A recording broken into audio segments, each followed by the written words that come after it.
Well, in most years, a one-game single elimination battle between Stephen Curry's Golden State Warriors and Kawhi Leonard's Los Angeles Clippers would be a marquee heavyweight title bout. And I'm not saying it is, but the two teams are your 9 and 10 seeds in the Western Conference, and they're the bottom of the bottom when it comes to the postseason. I've got Dime Dropper with me. He represents LA Clipper Nation. I'm Cyrus Saatsaz. We're representing Dub Nation, and we're going to preview this playing game. Dime Dropper, you ready to go, brother? How you doing, man? I'm good, man. Thanks for having me. Always a pleasure. Always a pleasure. And hopefully we'll have some fun for the next half hour, 45 minutes, hour, however long we go. Warriors Clippers. Let's talk about it. We're powered by FanDuel. The program's called the Golden Days.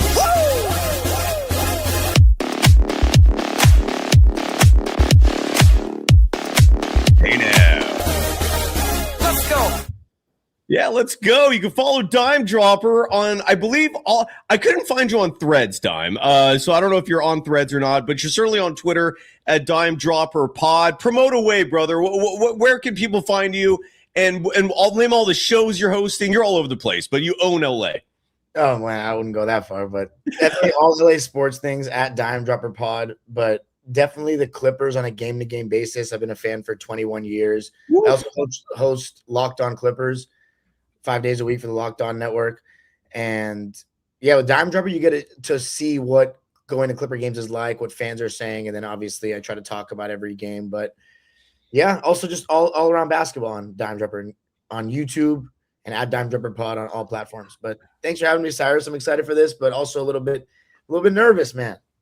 That's great. Well, we'll talk about that in just a second. I know we were talking before we started recording, just having a little pre-show meeting, and you mentioned that you're nervous about this playing game, and I find that endearing because to me, side note, we're sponsored by FanDuel. Are your show sponsored by FanDuel too? Correct? Of course. Beautiful. So we're both FanDuel sponsored programs. And when the line first came out for this again, single elimination do or die game tomorrow night, Wednesday evening, we're recording this on a Tuesday. FanDuel had the spread at they opened the line at 3.5. That's what the Clippers were favored by. The Warriors money line was plus 140. I saw that and I thought it was way too low. To me, the Clippers should be heavy favorites for this one. It did not surprise me that the line moved as it has. It's now Clippers -5. Wouldn't surprise me if that line moved even more in the Clippers' favor. The money line went from Warriors plus 140 to plus 172. The over-under 221.5. Those lines, again, courtesy of the FanDuel Sportsbook. FanDuel, the official sponsor of Golden Days, and Dime Dropper's program, Locked On Clippers. They're sponsoring everybody. I love it. It's a FanDuel world we live in. And Dime, I'm generally surprised, and I don't know if this is more fandom on your part that's making you nervous, or if you actually think that Stephen Curry can dip into the fountain of youth and even on a minute restriction, which he is going to be under.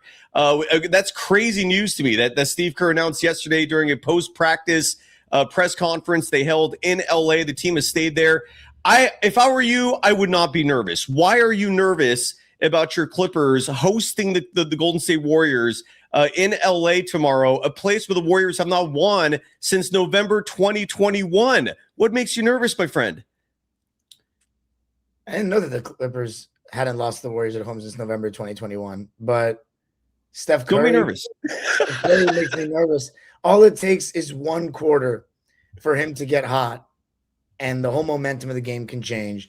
There's going to be a large contingent of Warriors fans there and Steph Curry fans there, and that makes me nervous because the way Steph can shift momentum with some of his deep threes really scares me. And with Steph out there, just with his gravity and the attention that he gets, a lot of Warriors players are going to get open shots. Now, are they going to make those shots?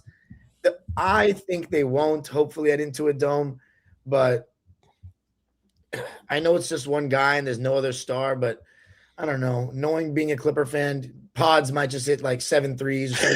Like, it's just so with Steph Curry, you say dip into the fountain of youth. You're sounding as if he hasn't had great games this year before he got hurt. No, I'm not saying that, but what I'm saying is he looks a lot more human this year, and And he's never been in a post. Well, I'm not going to say never, but it's not customary for him to be on a minute restriction in a postseason game, never mind a single elimination game. And ultimately, Steve Kerr has brought this word up routinely in the last couple weeks, and the word is momentum. And he keeps saying that the Warriors don't have that going into the postseason. Now, the Clippers, I don't know if you can argue they do. I'm honestly shocked that the Warriors are playing the Clippers and not the Blazers in this single game elimination. And I don't know how Portland beat your squad a couple nights ago. Can we start there? How did Portland beat your Clippers team? What happened in that game? That really did surprise me. Not just once, but twice in the last twice. Yeah, you're right. One on the road, and I think there's been one common theme. Denny Avdia has outplayed Kawhi in both games. He has outscored him in both games. He has caused more problems by getting into the paint, getting by his man, and drawing fouls. The recent game, Darius Garland and Kawhi Leonard have both struggled in the games against Portland because Drew Holiday and Toumani Camara and guys like Chris Murray and Denny have given them a tough time. Mm-hmm. So those matchups have proven to be a little bit tough. Do I think we can beat them if we play them again? Absolutely. I mean, we were 2-2 against them in this season, but the Blazers have a lot of point of attack defenders. They have a lot of athleticism. They're not to be slept on completely to find a way to make the playoffs this year, but that's how we lost. Agreed. It starts with your stars, honestly. There's not much big analysis. I mean, we didn't make threes, but I don't think we got great shots the way we normally do. Because of their defenders like Drew Holiday that made life. Drew Holiday would guard Kawhi Leonard and make life tough. So that's my answer. Our stars weren't good enough. Well, and I don't know if you're aware of this. Portland owned the Warriors this year.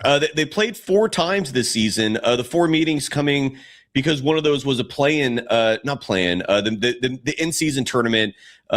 Portland and the Warriors were in the same group, so they ended up playing each other 4 times. Is that how the Clippers and Portland played each other 4 times? Were one of those matchups the in-season? Because usually non-division rivals play each other 3 times, so they just happened to play each other 4 times. Well, in the Warriors' case, it was 4 because of the in-season tournament, but Portland just, dude, they, even with Steph, Portland handily beat them in those 3 games. And what we all witnessed, when I say we, I mean like folks who are routinely observing the Warriors, is Portland is long. They have a lot of young pieces that are emerging. Denny Avdia, the poster child of the Blazers resurgence here, but guys like Toumani Camara, Donovan Clingan is starting to emerge as a big. Jeremy Grant, if he's having a good night, can still cause problems. You mentioned Drew Holiday, a veteran that has won a title, and I mean they've got talent on that team. I also feel like the Clippers, and correct me if I'm wrong, you know this better than I do, clearly, but the Clippers to me feel like a team who oftentimes play to their level of competition. And part of me wonders if these last 2 Portland games, did the Clippers kind of look at Portland and maybe disrespect them a bit in terms of how they view them as competition? Like, did the Clippers just basically fall asleep on them, or am I misreading that? Not that much. I think the Clippers are not that much better than Portland. And Brook Lopez, he's done a good job this year. He's had a solid season, especially given my expectations for him. I mean, he was supposed to be a backup for Ivica Zubats. Now he's just starting at his age, and he's been decent. He's been better than I expected, but if Brook Lopez is your starting center in 2026, I mean, how far are you really going to go? Donovan Clingan is younger, better, but I don't think we played down to the level of the Blazers, but we definitely did not meet the games with the same desperation that they did. Right. We did get outworked, exactly. but you can also make the case that they're just younger and more athletic. So we did get outworked, but they are also just younger and more athletics. But so, yeah. We just got to beat them if we play them again, but we have nobody to blame but ourselves for losing those 2 games and being in this position, unfortunately. And the position is that the Warriors and the Clippers are playing each other again, a single elimination game. If you're a historian of this game, and side note, Dime, you are, having another postseason battle between Steph and Kawhi in and of itself makes this what must-watch TV, even if these are aging veterans on the other side of their career, the tail end, not the early parts or the peak. Although Kawhi this season is, I'm guessing, going to make All NBA. Phenomenal season for Kawhi, dude. What's your summarization, if you will, of Kawhi Leonard's season, which I think ironically is going to result in him making an All NBA team? And I say ironically, largely because that 65 game rule, I think, was made almost entirely because of him. And funny enough, he's making an All NBA team this year. At 34 years of age, he was killing it. In your opinion, what happened there, man? How did Kawhi sustain this level of greatness at age 34? Honestly, I don't know how he has seemingly looked better physically this season than he has in probably any season post ACL tear in 2021. He had a run of games all season after like an early, I think it was an ankle sprain or foot injury that he had early on in the season that caused him to miss 10 games. And we went 2-8 in those games. But besides that, he has been available all season, which is just crazy. Yes. Given everything that he's been through physically. And we know if Kawhi Leonard is healthy for a long period of time, he gets into a rhythm. And the fact that he can still get into these rhythms and these months consecutively of playing really good basketball and making like seemingly every shot, and also being a plus defender every night. Now, does he guard the best player like the way he used to? No, of course not. But he still is a plus defensively in whatever he's doing. So it's been really incredible. And his volume of shots and threes has increased this season because naturally we don't have a third scorer like a Norman Powell or Paul George that we had in previous years. So he's had an added responsibility to score. And then James Harden got traded, so he had even more responsibility to score. So he's really found an aggression that we haven't quite seen since his first season with the Clippers. And it's been amazing to that with added 3-point volume. So it's been amazing to see. I just hope he can make the playoffs. He deserves to be in the playoffs. And for the Warriors, they want to keep their pick. Or not keep their pick, but get a higher pick. The Clippers don't have their pick. Correct. So this game means so much more for us. Like Kawhi Leonard needs to make the playoffs this season. He deserves it. And the Clippers have a second star. Darius Garland needs to step up though in this game. He's been not the best to end the season. He had this amazing honeymoon stretch when he first got to the team, but he definitely needs to play. But he needs to be the reason why the Clippers win the game, because outside of Steph, who even is the second best player to you?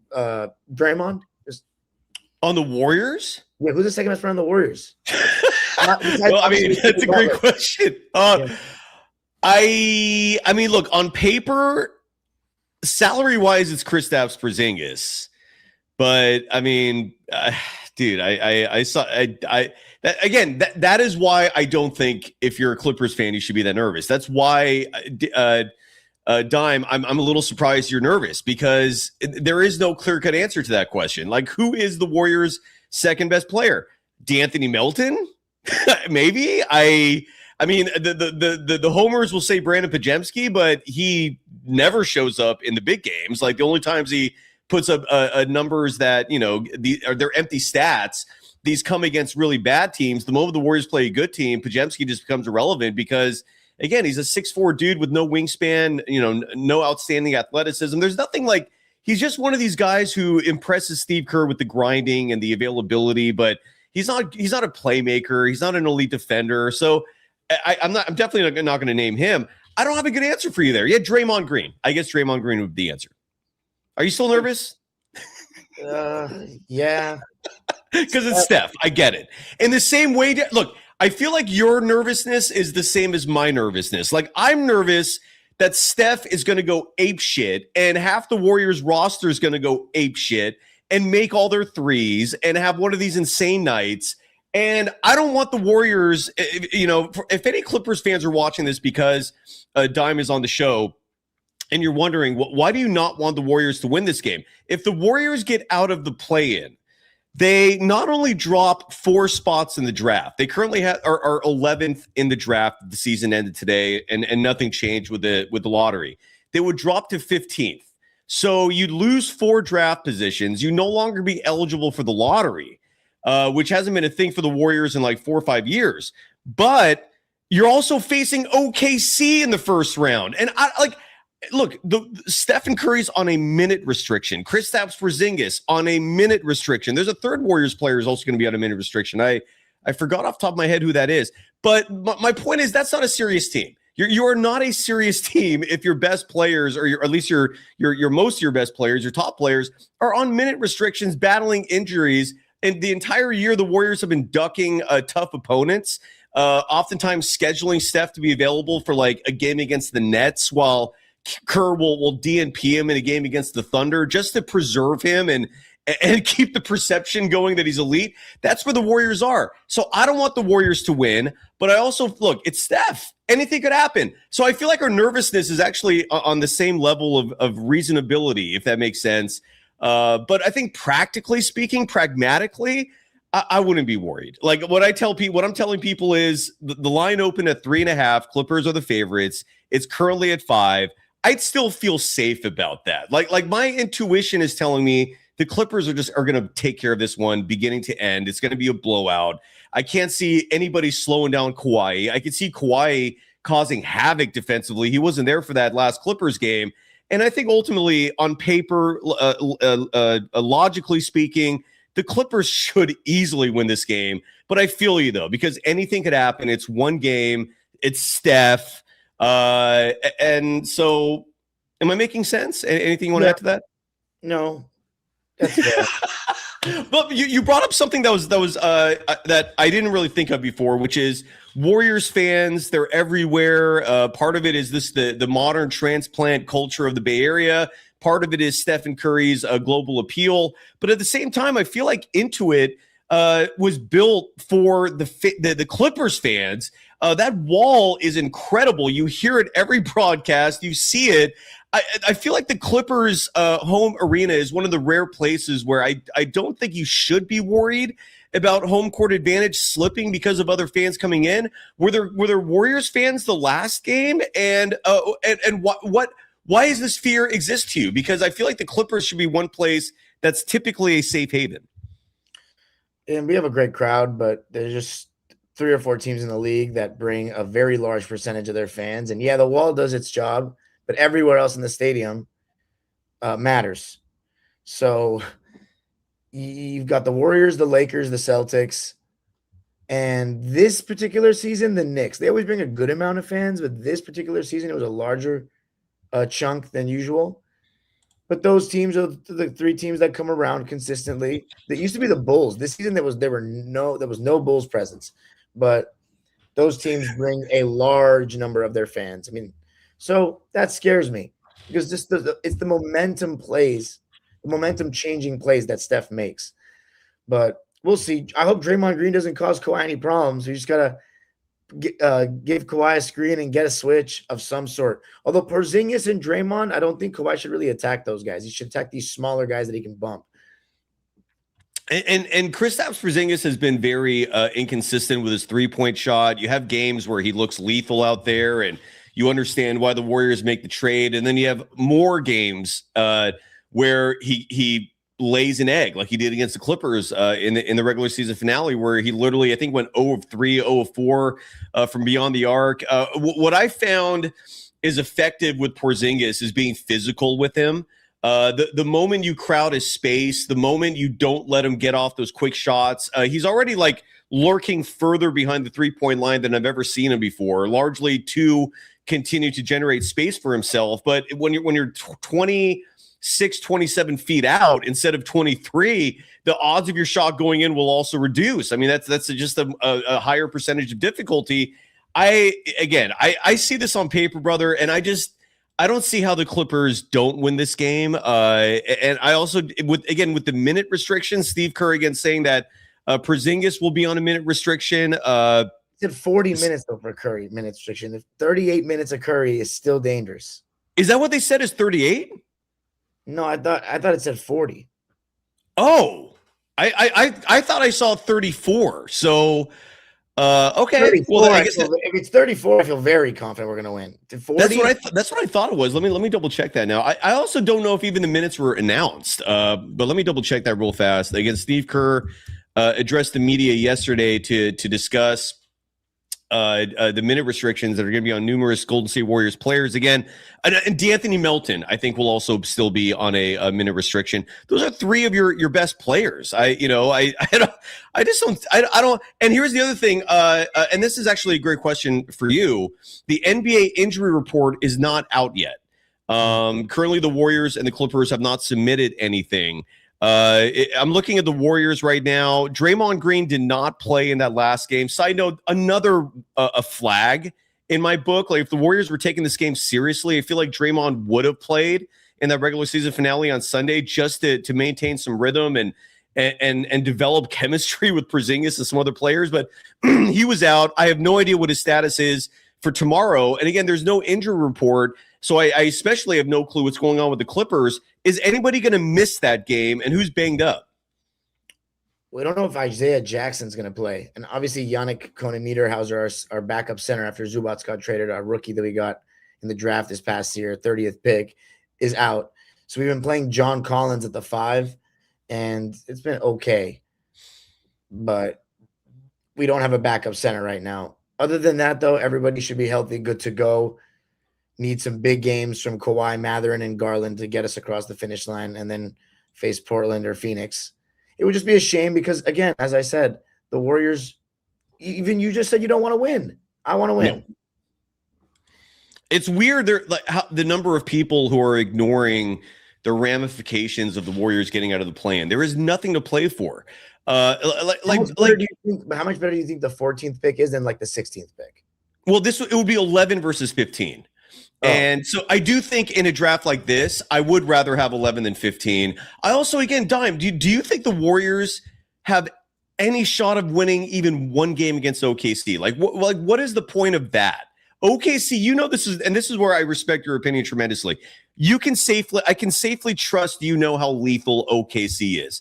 How, in what world are you excited about Steph at 38 hobbling with this supporting cast going up against that juggernaut?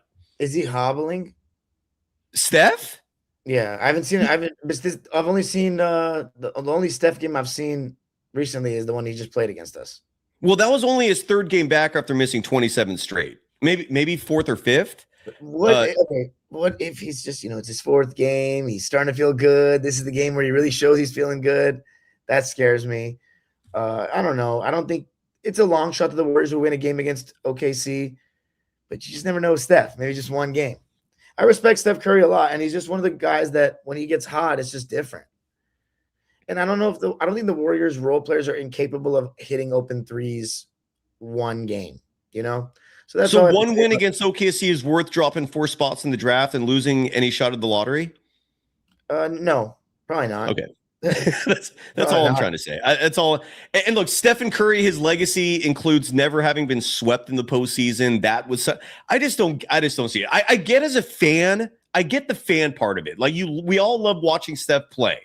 It's exciting. I understand that part of it. But if you're trying to think practically about the Warriors organization, and if you care about their future, which is a real thing, I just don't see what the point is in gunning for this, especially if next year could hypothetically be Steph's final season and you don't want to risk any long-term injuries. The Warriors have already lost Jimmy Butler with the ACL injury. They lost Moses Moody to that patella tear in his knee.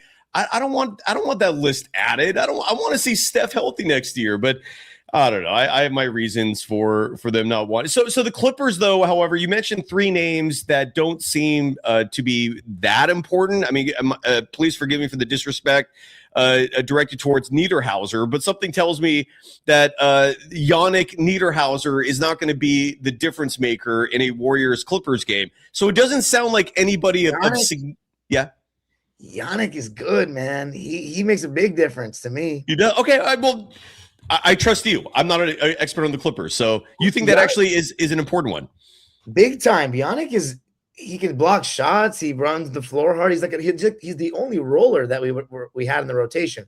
Isaiah Jackson took a spot, but he's like 6'8", and he did a great job of finishing around the rim. But Yannick can, like, you can throw it up high and he can go get it. Like, he's a really good athlete. He's still, learning how to play defense and drop coverage in the NBA. You know what I'm saying? That's going to take some time, but no, he's a solid player. He's a solid player, and I think we've really missed him. But it shouldn't be, though, the difference in a Clippers-Warriors game at all.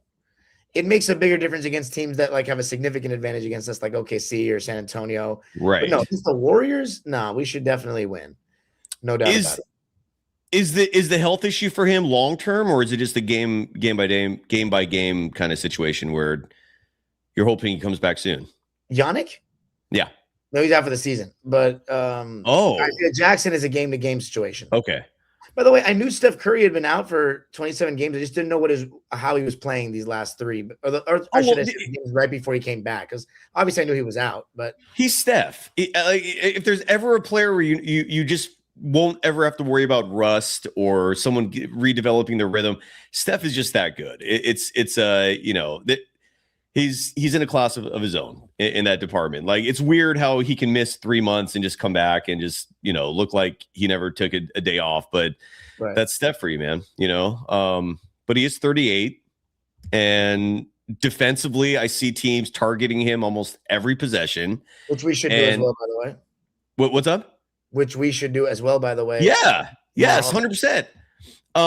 You mentioned Darius Garland. I thought, when the Clippers made those two trades this season, and your team essentially moved on from James Harden, you moved on from Zubac, but you get back Darius Garland, you get a Benedict Mathurin, and you might have a first round pick in this year's incredibly deep draft. I don't know how excited you are about possibly getting a 5 through 9 pick, which is what you're eligible for if the Pacers somehow drop to that, which is possible. I don't know how realistic that is, but how realistic is that? Like, are you hopeful that you're going to get a 5 through 9 pick? I mean, can the Pacers pick drop to that? I don't know. All of us are hopeful, though. All Clipper fans are hopeful. I mean, what are the odds? They finished the worst in the East? I think. Well, that's what I was wondering. It's like, is it even plausible that? All right, here we go. So they're the second worst team in the East and the second worst team in the league. Yeah, they're probably not going to finish outside the top five, but it could happen. Sometimes it happens. It does. You're right. You're right. There were the Wizards and the Kings that were the second worst team in the Eastern in the league. They probably would drop out of the top five because I don't know how they never seem to get as high of picks as they should. The Wizards and the Kings. And you're right, and maybe that's karma. I don't know, but do you believe in the conspiracies? Because the Mavericks getting the first pick in the draft last year, that stunk. But I'm also I try to at least attempt to be a man of science, and there's no evidence that the lottery is being rigged. Even though, again, it smells funny. What are your thoughts on that? Same as you. I have no proof. Yeah, I have no proof. The last year's was a little bit fishy. Big time. A little bit fishy because, to trade Luka and then get Cooper Flag. But, yeah, I have no proof at the end of the day. Last year was probably the fishiest, though, that I've seen in my time. It was up there. There was a few that's been very fishy. Like when LeBron left and the Cavaliers got the number 1 pick right after that, I thought that was really stinky. This Mavericks one would just reek to high heaven. There's been a few where you're like, whoa, like even the Spurs getting the number 1 pick to get Tim Duncan back in '98. I thought that was kind of shady. You also have weird. What's up? What about Wemby with the whole French legacy? Wemby, yes. And so the Ewing one is the one that everybody said historically was rigged, like when Patrick Ewing was to the Knicks. So I'm with you on that. And again, there's been some weird leak. Like Shaquille O'Neal has that one quote where he said David Stern once said something to him about like, do you want to be in Orlando? Or he asked him if that's where he wanted to be. And Shaq was like, what do you mean? Why are you asking me that? Like, do you have control? And then the conversation got shut down and then he's with the Magic. Who the hell knows? But it would be one of the easiest ways for the NBA to control narratives and control good fortunes going to certain specific teams. I want the Warriors to be alive in that, man. Hope is a beautiful thing. It's the only thing. As the one character in Shawshank said, I want that hope for the Warriors, man. I don't want that hope to vanquish so that they can get their asses kicked by the OKC Thunder in round one. But Darius Garland, I go back to that trade because I thought you guys stole those trades, man. Like I don't know. I still I see someone in the chat saying that you're a James Harden hater. I don't know if that's an accurate description. I'm a James Harden hater. When I say hater, I mean sports hate, meaning like I could care less about what he does personally, but on the court, he doesn't play defense and he wilts in the postseason. Those are not two things that I look for in a professional basketball player. I thought you guys stole those trades. I thought you were the hands down easy winners of those trades. Darius Garland, he is special. He's still young. And if you can get him healthy, who knows what he can do for you? Benedict Mathurin, I think he just needs some good coaching. You've got a good coach. As long as he doesn't ask for the world financially next year, I think he comes back to you guys. What are your thoughts on the trade? 2-3 months later. Oh, the trades honestly revived my joy of rooting for this team. I really had lost hope, and we didn't have our picks, and I had to watch a team that I knew wasn't going to win anything with Harden, who just, to keep it brief, I'm not a fan of the way he plays basketball. Even when he's cooking, it's just a lot of dribbling, a lot of everyone standing around, a lot of putting all your faith into one guy. It's really the opposite of Warriors basketball.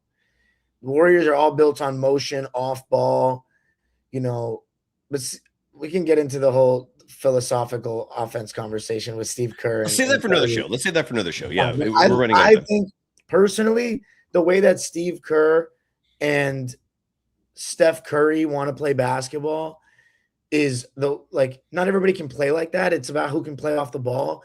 But the way that they play, I know the Warriors are number one in passes per game by a significant amount, and they're always top in that category. That's just a better way of playing basketball at every level to me, to move without the ball and keep your defenders occupied. Harden makes your team, because he likes people being, spacing the floor for him. It's very stagnant, and it's easy to load up on, and it's easy to funnel the ball where you want in the postseason. And that makes it hard, especially when he also doesn't play defense. So you put a lot into this guy, and he's also a guy that doesn't necessarily love the in-between game, which is very important in playoff settings. So there's a lot of things that go into why I don't believe in him. He's a Hall of Famer. He's a great player. He's a revolutionary player.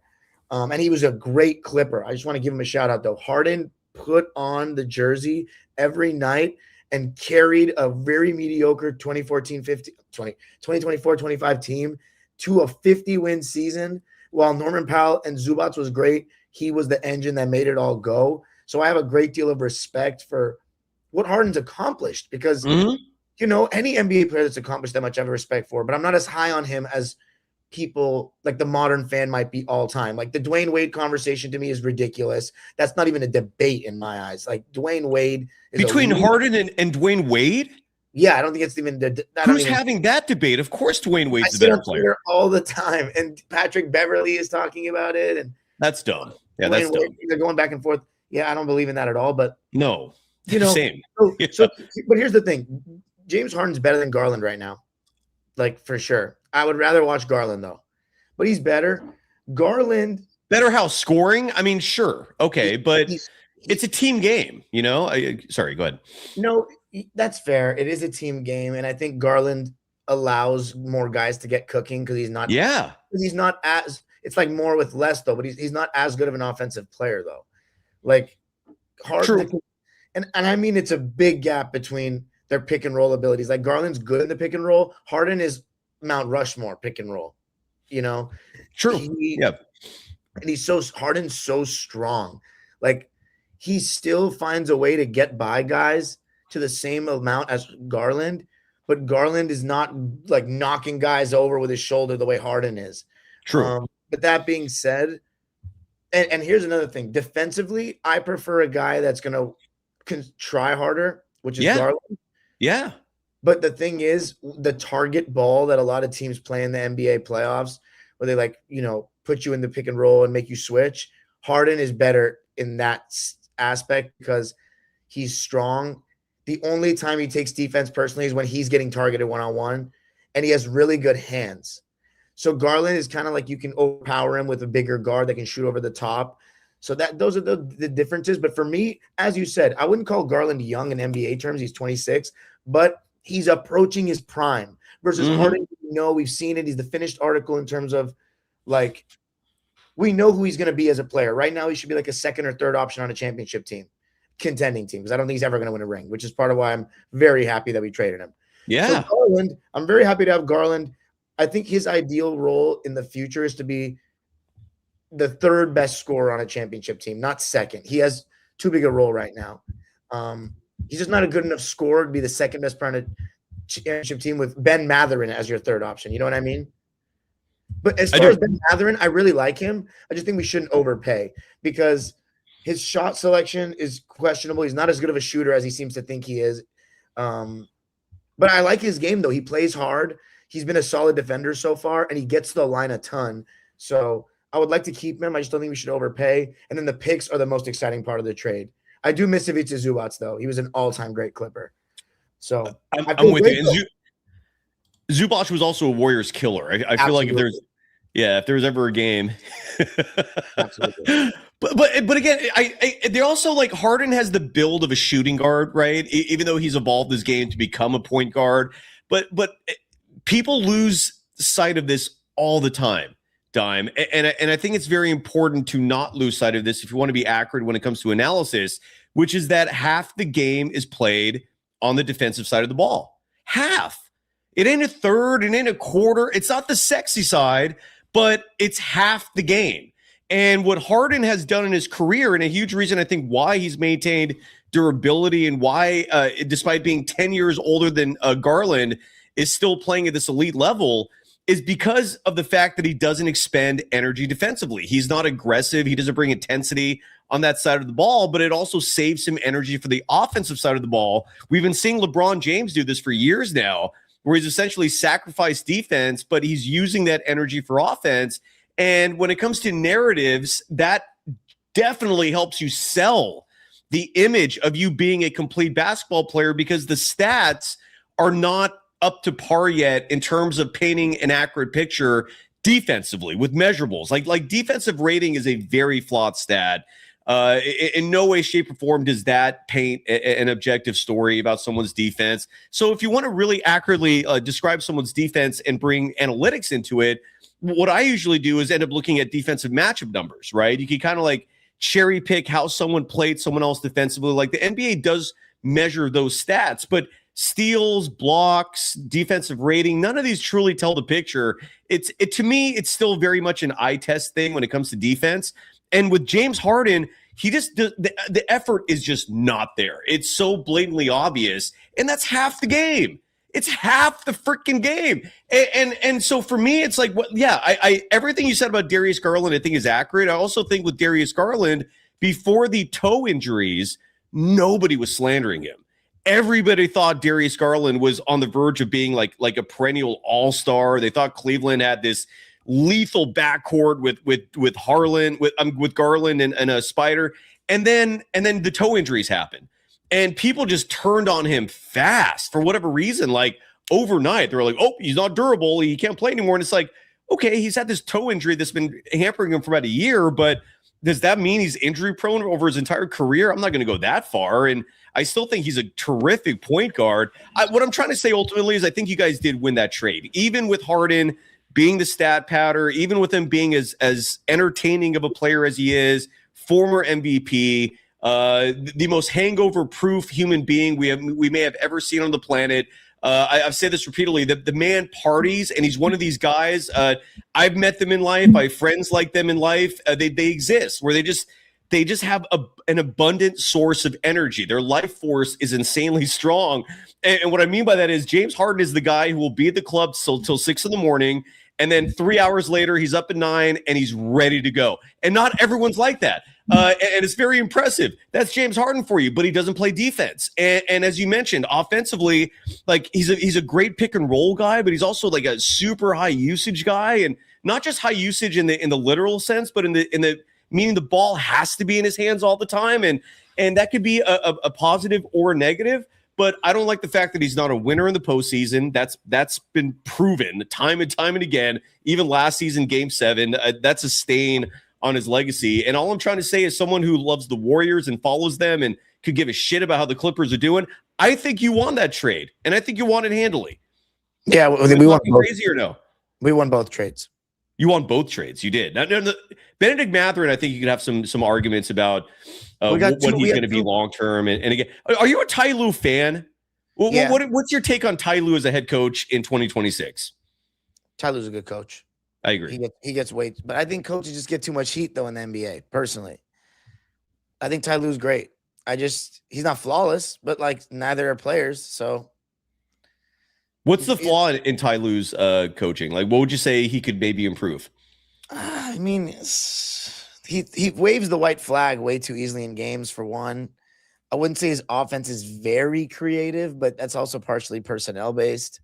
He had one particular season that was just ridiculously bad, which was 2023, where he stuck with Reggie Jackson and Marcus Morris when they fell off a cliff for so long, and it was really detrimental to our success as a team. And then I have no criticism of him really in 2024 or even last season, to be honest. He can be a little slow to play younger guys, but you can say that about a bunch of coaches. And then besides that, it's just like in game decisions at times that you can criticize any coach for. Like, everybody makes mistakes. You know, it's easy to say it from the side. We don't see these guys practice. So I don't know. It's I have a lot of respect for Ty. A lot of love for Ty too, because he's the only coach that got us to the conference finals in franchise history. So I'm always going to be thankful for him, especially because he got us out of the shackles of Glenn Rivers, which I couldn't stand, who I could not stand. I still can't. Glenn or Doc? Glenn Rivers. Who's Glenn? There's one. I don't know who that is. I'm so sorry. There's one Doc in the NBA. He went to University of Massachusetts Amherst, just like me. And his name is Julius Erving. The other guy is Glenn Rivers. Okay, so you call him by his real first name. I see. Okay. Yes. I cannot stand Thank you for explaining that. By the way, I look. It's funny, dude. And my dear friend Rick Barry does not have. He is a legend. In my opinion, the most underrated player in NBA history, simply because he was a dominant force, and I don't know if people acknowledge that. I mean, who, in your opinion, I know that's a tough question maybe to answer if you're on the spot, but who is top of the list for most underrated? And maybe it's a top 3 if that's a hard one to answer in terms of just one. Did the ABA guys count or just NBA? NBA, and if you want to factor in ABA too, sure. I mean, Zelmo Beatty is, in my opinion, the most underrated player in the basketball history of basketball. Wow, he was a star in the NBA, and he was a star in the ABA on good teams. He was a playoff MVP in the ABA, and even the ABA documentary gave him no love at all. I just think he's the most underrated player because most people haven't even heard of him. But he's part of the great era of centers that the 60s was, with Wilt and Nate Thurmond and Willis Reed and Bill Russell. And then, I mean, I think Rick Barry's fairly underrated, but I will say this, because of the underhand free throw and because I'm from California, I grew up hearing that they won a ring in 1975. Like, I heard about Rick Barry.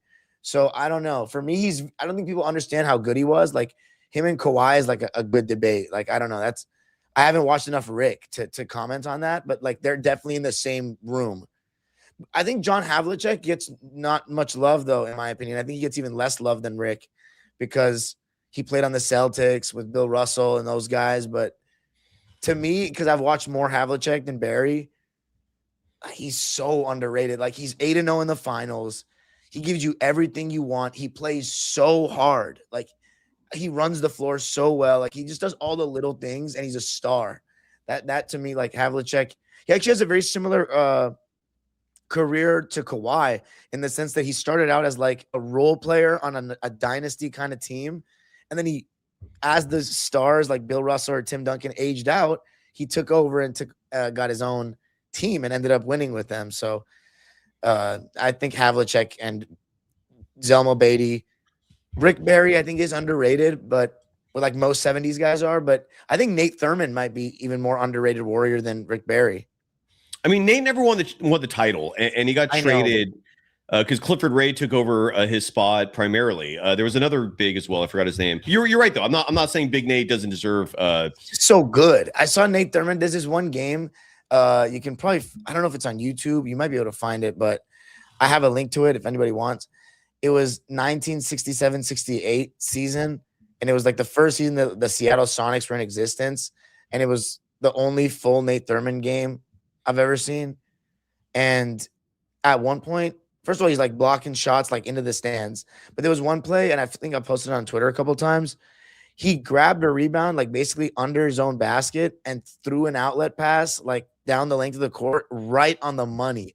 And I was like, what the hell? Like if somebody made that play now, they talk about how like Jokic is the greatest passing center that's ever lived and no one comes close. And he did it casually, like in a way that I feel like he did it regularly. But that outlet passing from the bigs was like a really big thing back then. That's like a lost art. Like they were so good at it. Kareem, Bill Russell, Wilt. These guys are really good at that. They just look up the floor and just send it. And Walton was another legendary one of that too. The passing bigs. Well, and side note, by the way, you were right about the minute restriction. Going back to to that topic, which we were talking about at the very beginning. It's Steve Kerr said 40. I had the players wrong though, and so I have another story that says I think he specified more specifically between 30 and 40 minutes. So the Warriors basically have to hope they don't go into overtime. That's where the restriction could play a significant role. And the three players who are under that minute restriction, it's Steph, Kristaps Porzingis, and Al Horford. I originally said DeAnthony Melton. Forgive me for that. It was Al Horford who's under that 3rd-minute restriction. And unless there's any other topics you want to touch on, Dime, I want to finish up the show with predictions for the play-in. We have 4 of these.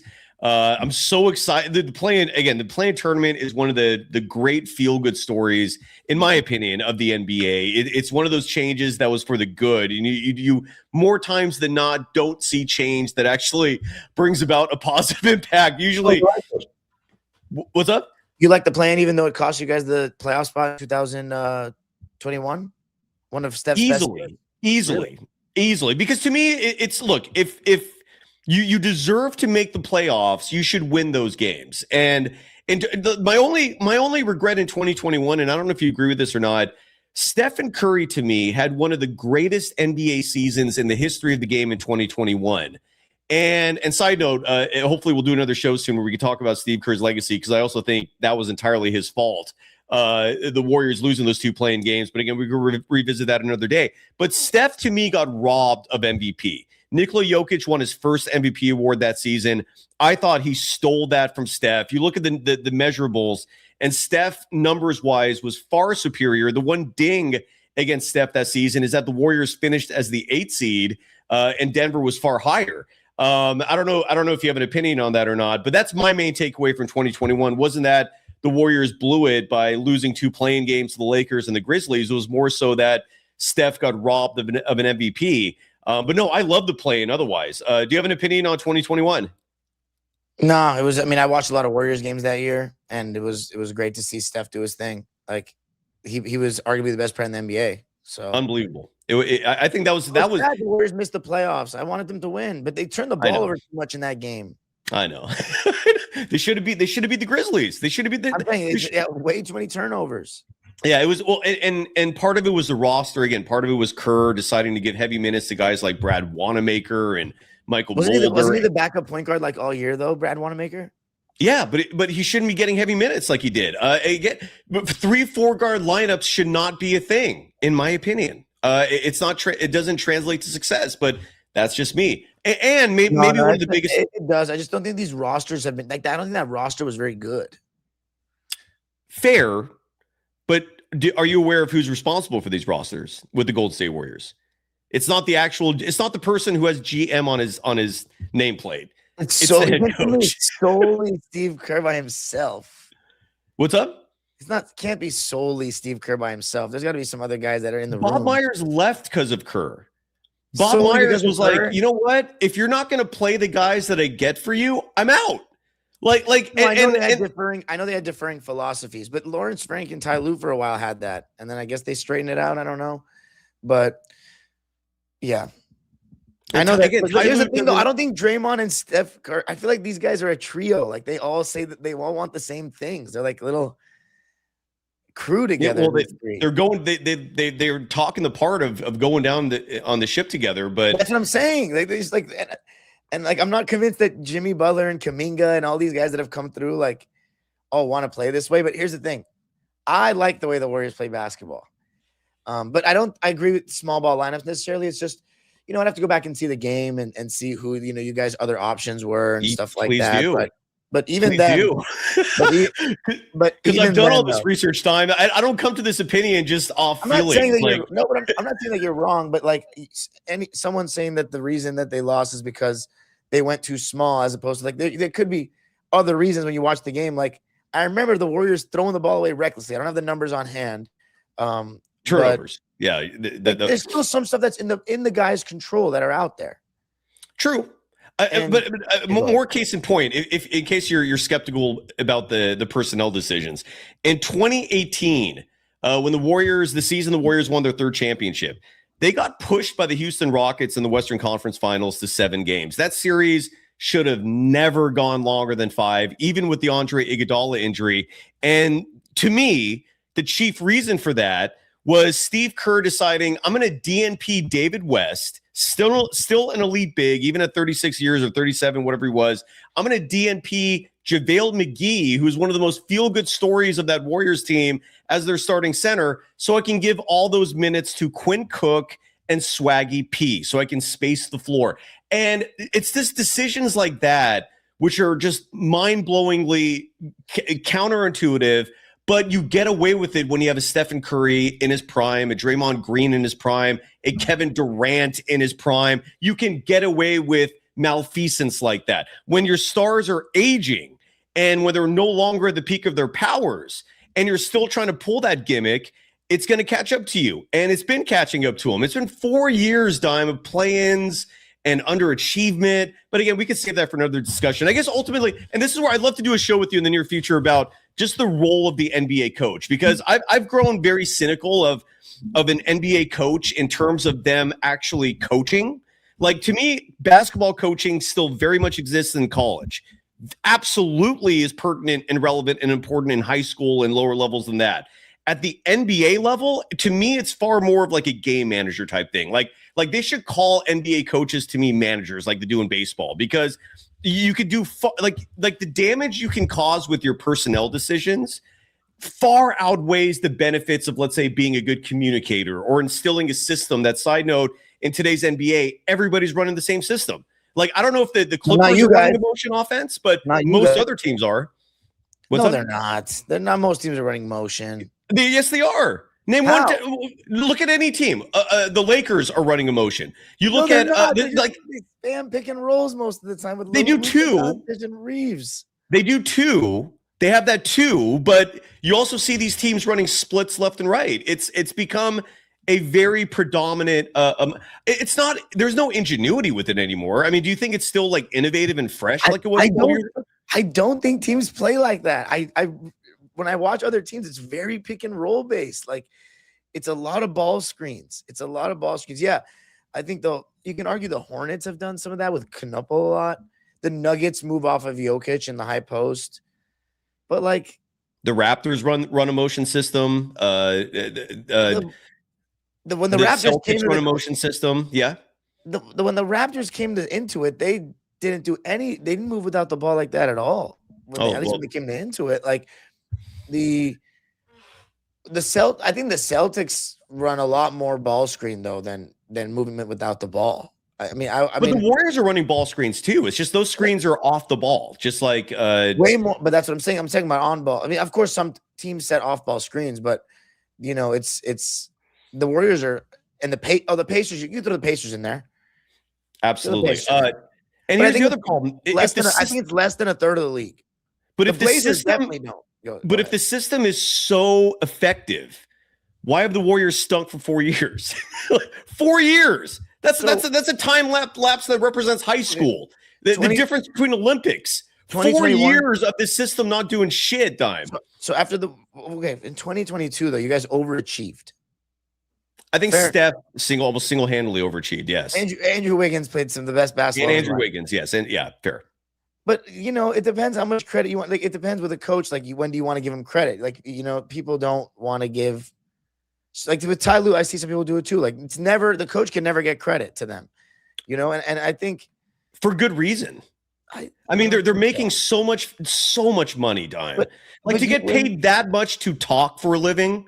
Like that's absurd. Like you better be making outstanding decis with your personnel. You guys play beautiful basketball and we're a motivated team on both ends of the floor. Like it's like, I mean, it's just. I think even if, regardless of people's feelings of Kerr, though, when he leaves, the Bay Area will appreciate him. I mean, he's Steph Curry and Draymond Green's right hand man. Like some will, yeah. I've grown tired of the act. I wish he leaves sooner than later so I can think back on his tenure in reverence. But as long as he just keeps holding on, no, he's long past the expiration date, man. Again, I get the beauty. That's fair if you want him gone. I mean, you had him if you want him gone at this point, but I just don't think it's coincidental that the switch flipped right when he got hired. Like you guys started playing a different brand of basketball. Like I remember we were trapped at half court. Steph was making plays out of the pick and roll, and you can argue that sometimes you could have gone more Steph pick and roll. But Steph also, I think he wanted to play more like he did at Davidson anyway. Like he's the best. He's arguably the best off-ball player the game has ever seen. He's definitely the best in my generation. And I did see Rip Hamilton and Ray Allen, who were amazing. But Steph is just different. Like he's just different.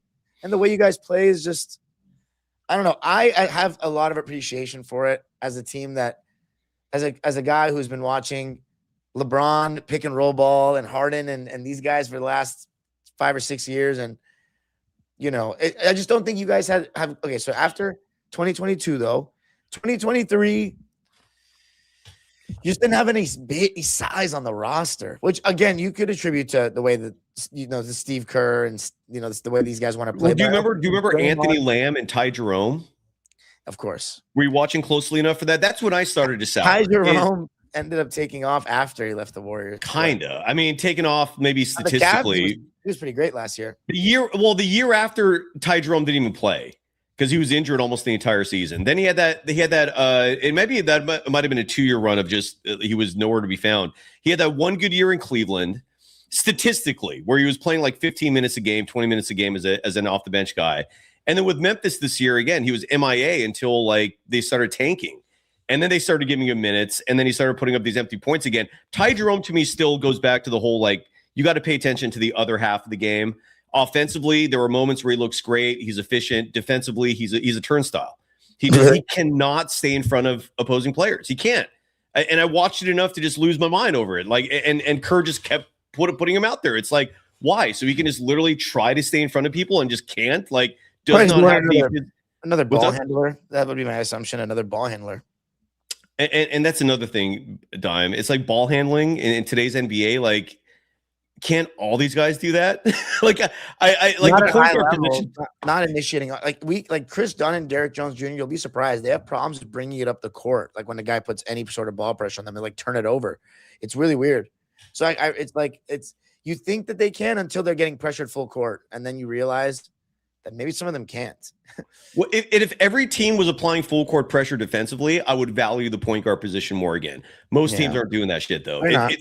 That's another look. That's one of many gripes is why when a team does not have a pure point guard on the floor, why are you not pressuring them with full press? Like, where's the full press defense? Like why are you not making life difficult for them? There's so much malfeasance, dude. In the end, there's so much incompetency. We could have a whole discussion. But by the way, my take on 2023 though, when you lost, is that Jordan Poole was traumatized the whole season. He had a non-factor in the playoffs the way he was the previous year. I don't think Steph was I think he started falling off a little bit defensively that year. In 2022, to me, he was maybe his best defensive season. At least definitely the best defensive postseason I've seen. he could not get targeted, but in 2023, the Lakers had some success in the action. And he also didn't seem like he had the same legs at the end of the games in that series against the Lakers. I mean, that Sacramento series was grueling, but, coming off the previous year where he was arguably the best player in the world. And then Clay and Draymond were awful, in my opinion, in that series. Clay went – I remember just my takeaway after that was like, you guys got to get moved to the bench. So basically, to me, like if the Warriors wanted to be serious, like Draymond, after that 2023 season, should not have been this big a part of the team. But he's their best defender, arguably. Or is it arguable? I don't know. Who's your best defender? Is it Draymond? Currently or that season? Just currently, I guess. Dre, yeah, I would say Dre. So then there you go. Like that's the flaw in itself, is that he's still they haven't had great point of attack defenders. They've had no size. But going back to the Clay thing, you're right. Clay started to fall off, but guess who Steve Kerr anointed as his replacement? Brandon Pajemski. This is why I'm done with Kerr, man. Like I get wanting to move on from Clay, but to burn that bridge, like Clay, went from being someone who publicly was espousing, I can't play for another coach besides Steve Kerr. I love him. A year later, it wasn't. I don't even know if it was a year. He goes, I'm out. I don't want to, nothing nice to say about Kerr. Just he saw his job lost to Brandon Pajemski and was like, I'm out. What do I want to do here? So again, we could have a whole other discussion. I don't want to keep your time, but and not to mention Kerr made the decision that I think was wrong, and that was not holding Draymond Green accountable for knocking out Jordan Poole, or at least cold talking. No, that part I'm totally with you. He enables him so much. Incredibly. But he also created a division in the locker room, because by doing that, he essentially told every player not named Stephen Curry or Draymond Green or Andrew Wiggins at that point that I have my favorites.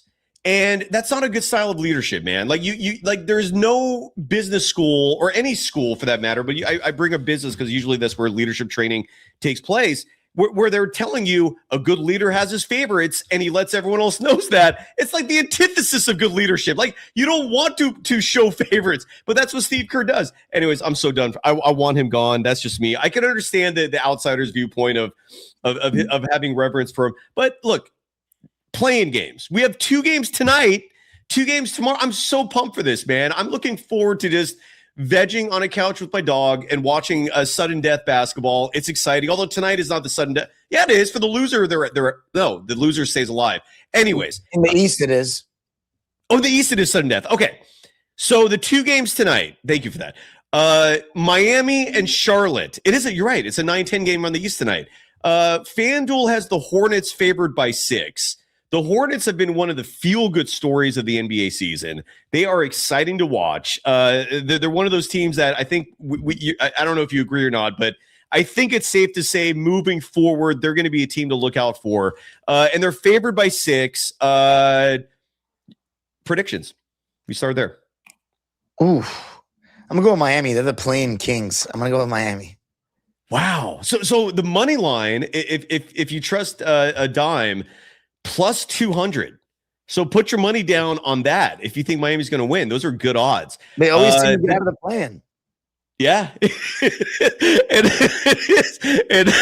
they are the play-in Kings. There's only one 10 seed that has ever gotten out of the play-in. You're Miami Heat a year ago. Yeah, last year. And then the other play-in is Portland, a team that, again, to me, shockingly, put the Clippers in the 9 seed. I was not expecting that. They are in Phoenix to take on the Suns. Phoenix is a 3-point favorite in this one. Any thoughts there? Dylan Brooks playing? As far as I know, let me look at the injury report real fast. I'll go with Phoenix, but it could easily be Portland, honestly. Dude, Portland has just really emerged like late. I mean, they've been around all year, but they could have chosen to tank, and they decided not to. And Denny Avdia, his emergence has been incredible. The injury report for this one, Portland has 2 players. Jeremy Grant listed as questionable with a right calf strain that could be pertinent. Damian Lillard obviously out. And then for Phoenix, just 1 player listed. Questionable is Grayson Allen with left hamstring soreness. So should be good. Yeah. Suns. I'm going with the Suns. Me too. I'm with you on that. And then tomorrow is round 2. We'll save the last one for we'll finish with the main event.